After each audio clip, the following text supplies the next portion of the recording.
కేవలం 7,999K up to 10 kgs వరకు బరువు తగ్గి అధిక బరువు నుంచి వచ్చే ప్రధాన సమస్యలను దూరం చేసుకోండి. కెరీర్ స్టార్ట్ చేసి 4 ఏళ్ళు అవుతున్నా హిట్ ఎలా ఉంటుందో చూడలేదు ఆ బ్యూటీ. సక్సెస్ ఇచ్చే కిక్ ఎట్లుంటుందో తెలీదు. బ్లాక్ బస్టర్ సౌండ్ కోసం చకోర పక్షిలా ఎదురు చూసిన మేడం కళ ఎట్టకేలకు తీరింది. మరి నెక్స్ట్ ఆఫర్స్ ని కొల్లగొడుతుందా? అదిదాస్ సర్ప్రైజు అంటూ కేతిక శర్మ కెరియర్ కు సింగిల్ పెద్ద బూస్టర్ అయింది. పూరిసన్, ఆకాష్ పూరి రొమాంటిక్ తో ఇంట్రడ్యూస్ అయిన ఈ బాత్రూమ్ సింగర్ రాబిన్ హుడ్ వరకు సక్సెస్ ఎలా ఉంటుంది, అది ఇచ్చే కిక్ ఏ రేంజ్ లో ఉంటుందని చూడలేదు. అన్నదమ్ములు సాయి తేజ్, వైష్ణవ్ తేజ్ ఆమె ఫేట్ మార్చలేకపోయారు. కానీ suddenly Sree Vishnu lucky man అయ్యాడు. రొమాంటిక్ సీన్లకు అడ్డు చెప్పకపోయినా అందాలు ఆరబోస్తున్న కేతికకు హిట్ పడలేదు.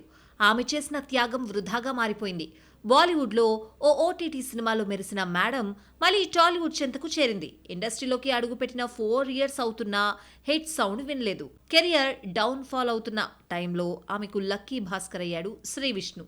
రీసెంట్లీ రిలీజ్ అయిన సింగిల్ బ్లాక్ బస్టర్ దిశగా దూసుకెళ్తోంది. పూర్వ, హరిణి పాత్రలో ఒదిగిపోయారు Ketika and Ivana. Ivana first Tollywood film కూడా ఇదే. ఎంట్రీ మూవీతోనే సక్సెస్ కొట్టేసింది. ఇప్పటి వరకు ఐరన్ లెగ్ ట్యాగ్ వేసుకున్న కేతిక శర్మ ఇక లక్కీ లేడీగా మారిపోతుందా? ఆఫర్లను కొల్లగొడుతుందా?